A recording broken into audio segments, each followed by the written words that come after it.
আপনারা হয়তো জানেন যে কুমিল্লার একটা শিশু বাচ্চাকে ৯ বছরের বাচ্চাকে একজন লোক মানে তার জরুরত মিটায় অর্থাৎ গলা টিপে আমাদের মাঝ থেকে করে দিয়েছে। যে মানুষ এত নিষ্ঠুর হতে পারে ভাই, আমি এটা কোনো সময় ভাবতেই পারিনি। যে সেই শিশুটা সকালবেলায় স্কুলে যাওয়ার সময় মানে স্কুলের টাইমগুলো এখন পিছাই দিছে, গরমের জন্য পিছাই দিছে। তো সে ৯টা থেকে মনে হয় স্কুল যায়। তো 10টা সাড়ে 10টার ওদিকে আসে। তো সেই লোকটা তার পাড়াপড়শির বাড়ির, তো সে তাকে টার্গেট করে রাখছে যে এরকম কোন সময় আসবে, যাওয়া আসা করে পাড়াপড়শির বাড়ি। তো মেয়েটার নাম হচ্ছে ঝুমুর। তো 9 বছর তার।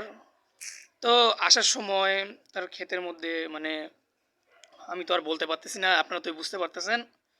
তো এমন মানে এটা আমার তো আর কিছু বলার নাই এখানে, যে মানুষ এত নিষ্ঠুর হতে পারে। তো সেই সময় 11টার সময় তার মা যখন স্কুলে গেছে খোঁজার জন্য, তো স্যাররা বলছে যে স্কুলের সহপাঠীরা সবাই মিলে বলছে যে সে নাকি বাসায় চলে গেছে। কিন্তু তার মা তো বাসায় তাকে পায়নি, এলাকা এলাকা খোঁজার পর পায়নি। কিন্তু 3টার সময় একজন লোক মানে ওদিক থেকে শুনতে পাইছে, যে ধান ক্ষেতের ওদিক থেকে একটা কথা শুনতে পাইছে যে এখানে একটা মেয়ে শিশু বাচ্চা মানে নিহত অবস্থায় আছে, অর্থাৎ মারা গেছে। তো সেই সময় জানতে পারছে, তো গেছে। তো ওই সময় নাকি তার মা তার পাশের বাসক্ষেত থেকে নাকি একজন লোককে যাইতে দেখছিল। তো সেই লোকটা চাঁদপুরে চলে যাচ্ছিল। তো ঘটনা হচ্ছে এই, যে আমাদের দেশে যদি এরকম চলে মেয়েদের, তো চলাফেরাটাই অনেক মুশকিল হয়ে যাবে। আমার আর কিছু বলার নাই, আপনারাই বলেন। একজন দারোগা মানে একজন রেপ দেখলাম ইন্টারভিউ দিতে যায়, সে কেঁদে ফেলেছে, অর্থাৎ ইন্টারভিউ দিতে দিতে কাঁদে ফেলেছে, যে সে কি আর বলবে এখানে। আমার তো আর কিছু বলার নাই।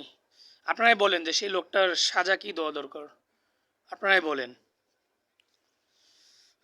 আমি তো ভাই মানে একদমই মানে এখানে যে কথাটা শোনার পর, ঘটনাটা হচ্ছে প্রায় 29 তারিখের মধ্যে, মনে হয় 29 তারিখের ঘটনা এটা।